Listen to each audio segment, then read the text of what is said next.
This is my 7th post on my new blog, Bracken's Bubble, and I thought today that I would do this in the form of a video to start getting into the videos in the pictures and more of the flashy images and more creative types of media out there besides just writing a lot. And today I'm going to be talking about Pennsylvania. Now, if I had my old webcam, I can go back and forth and show images and then go back to me and an image of my face. But since my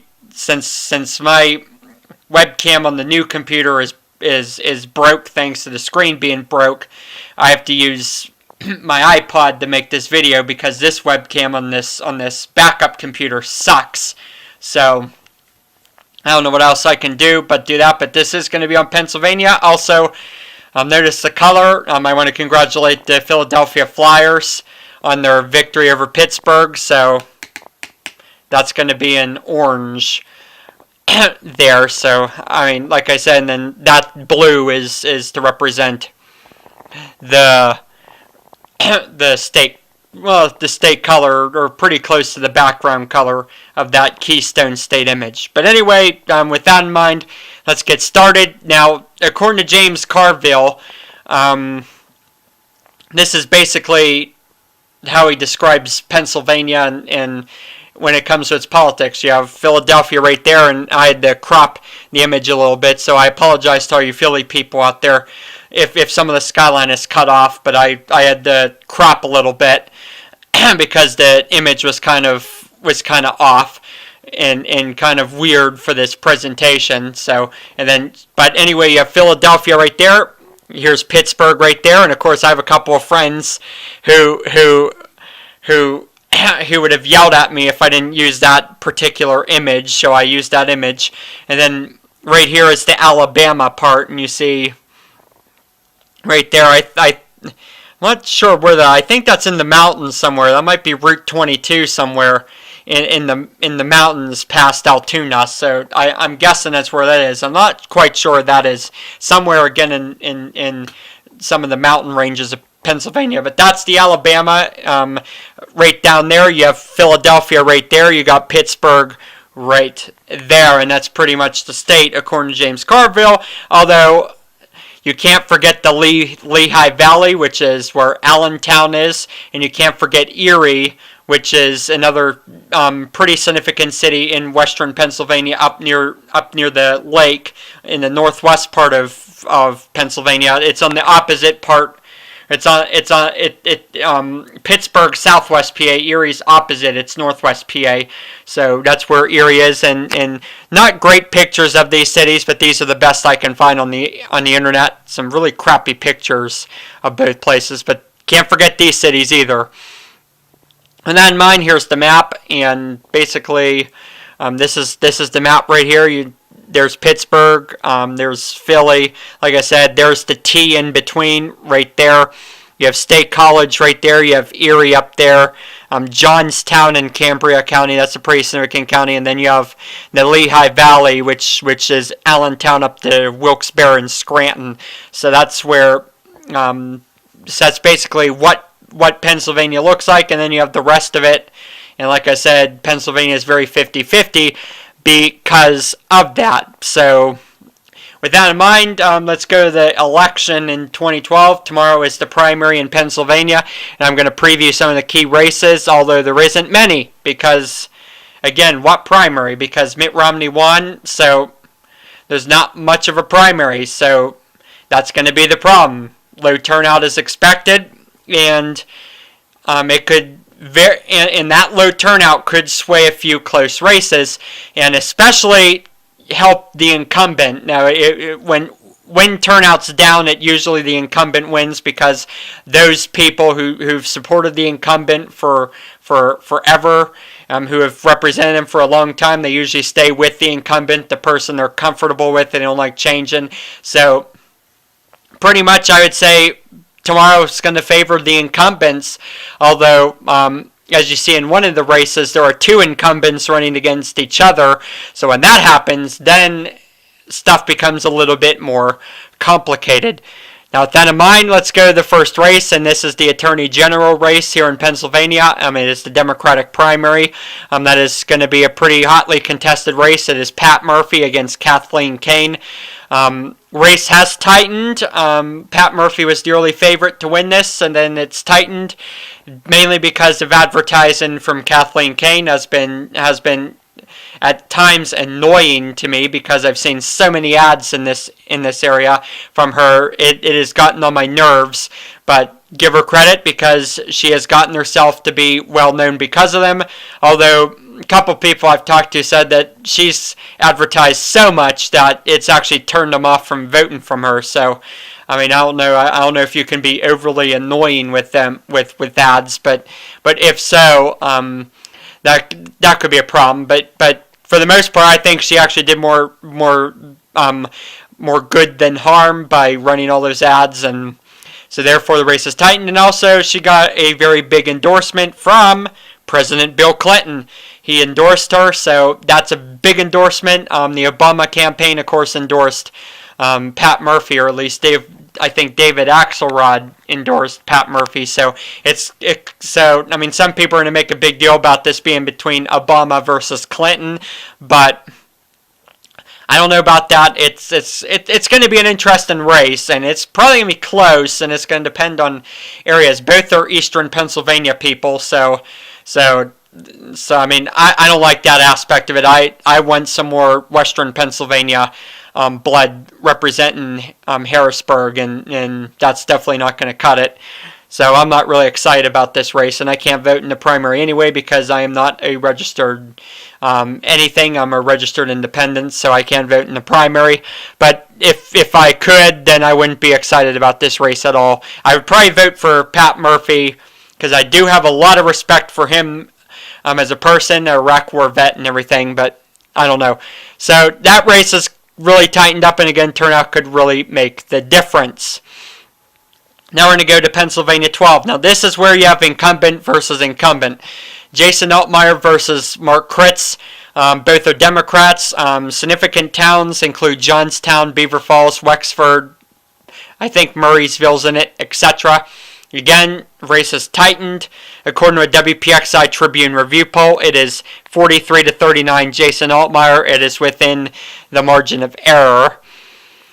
So that in mind, here are some of the factors. Want to know why it's tightening? Well, here you go. Altmaier's controversial votes. The Democratic Party has got pissed off about some of these votes. He had the Balanced Budget Amendment and the Affordable Care Act. He voted against the Obamacare, and he voted for the Balanced Budget Amendment. So that is gonna tee off some of the Democratic base.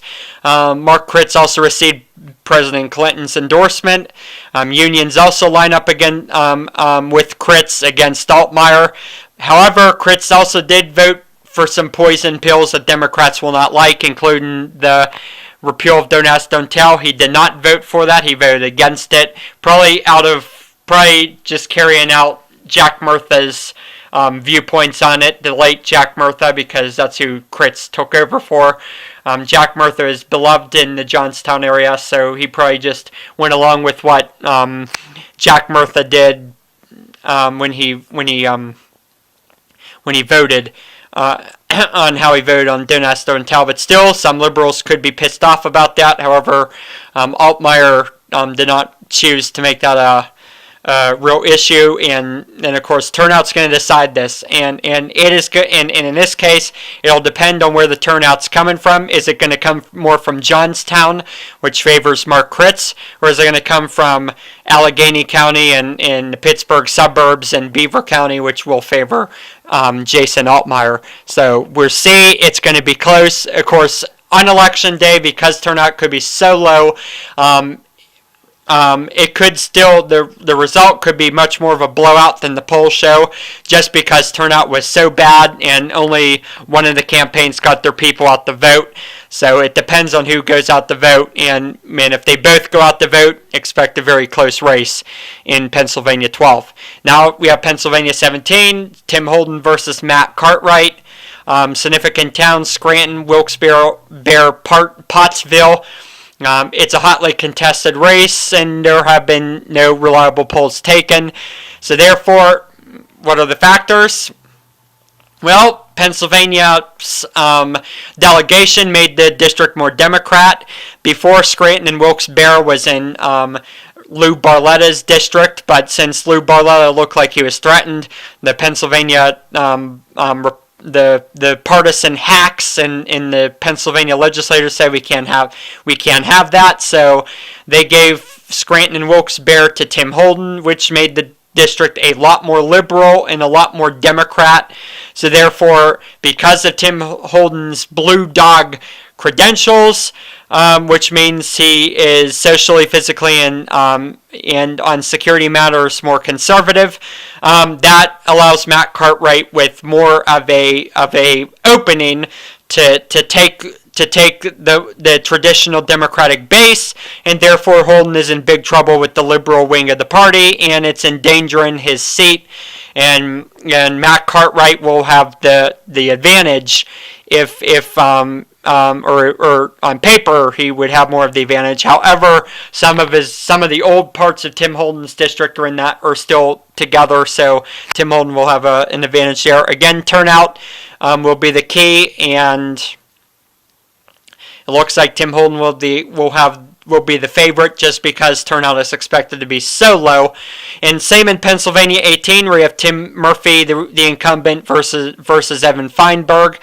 Significant towns here would be Bethel Park, Mount Lebanon, Monroeville, and then you have the Greensburg-Latrobe area. Competitive.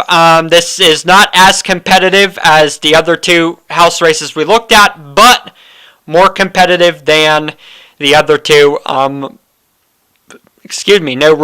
real polling has been taken. So therefore, some of the factors: Feinberg got some good endorsements from the Club for Growth, which is Pat Toomey's old place. Tom Coburn and the Tea Party endorsed Feinberg, but Murphy manages to have good resources, and of course Pittsburgh is stay the course territory, and you can argue that as a good thing and a bad thing. I argue it as a bad thing. Pittsburgh don't want to change at all.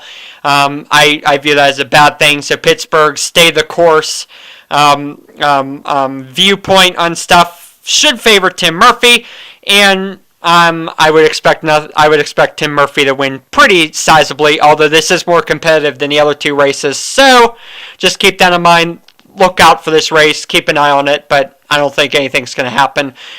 So now with that in mind, let's go to the general election, and this is what the 2008 results look like. Barack Obama won by over 10 points.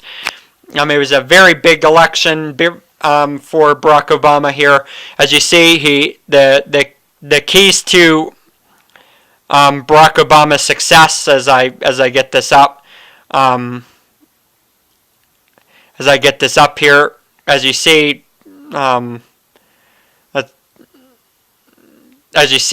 he won Pittsburgh, he won Erie, he won the eastern tier area of Pennsylvania, he won the college town of State College, he won Elk County, which is a surprise, St. Mary's Catholic working class town, and then he won Johnstown. So those were big counties for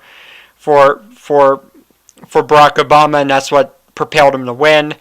So with that in mind, let's go to the general election. It's going to be closer than last time. It could be a tale of two sides. Philadelphia would favor Obama. Pittsburgh would favor Romney. Strategy could be a key in this election. So with that in mind, here's the general election. So now let's take a look at some of the strategy here and what this could do. Now for Barack Obama, the keys for Obama, and I'm going to see if I can get a better pen here.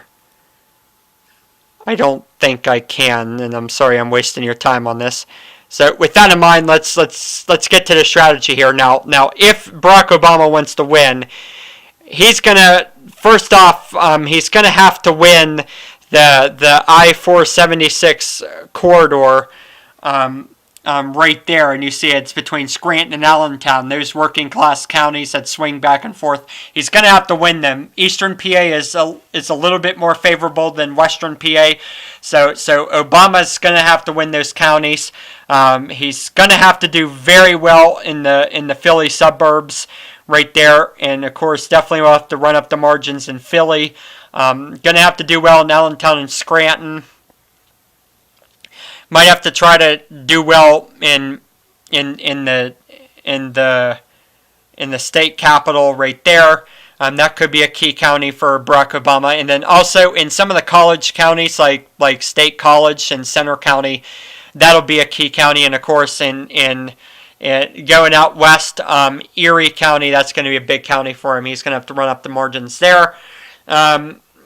Mitt Romney, on the other hand, if Mitt Romney wants to win the state, he's going to have to do well in the T part right there. He's going to have to do well there.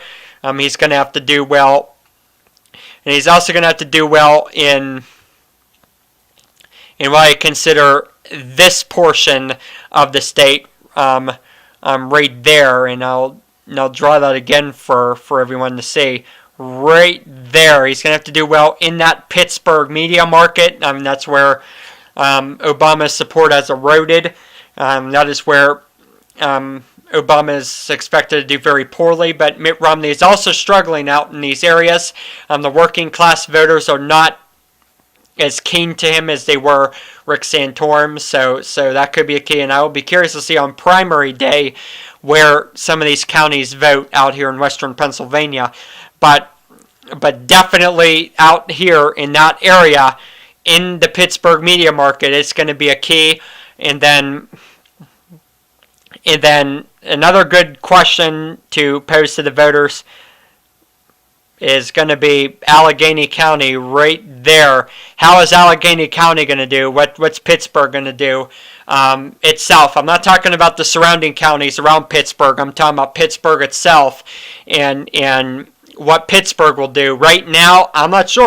Like I said, Obama's really eroded out in the Pittsburgh media market and in the T of Pennsylvania, so it is possible that Allegheny County votes Republican in 2012. I mean, I don't know how likely it is. If anything, Mitt Romney will make inroads from last time, and it might be a similar margin as last time, 54 to 53, 47, 52, 48, somewhere in there, if anything. So what's Allegheny County going to do?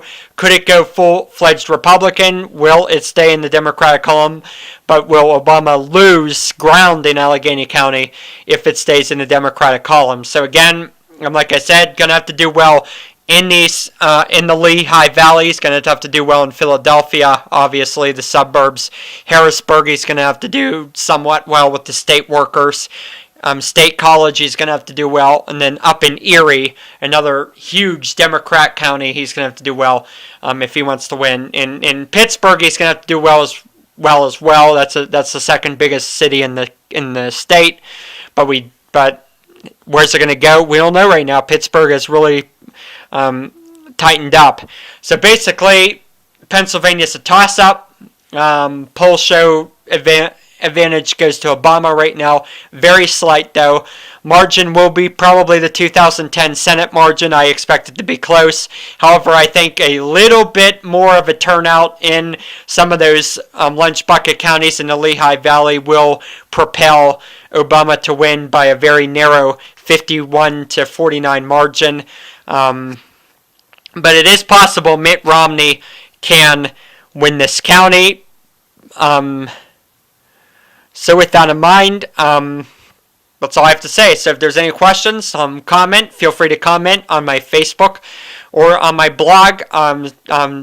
Feel free to subscribe to my blog and check out what I'm doing if you have a WordPress account.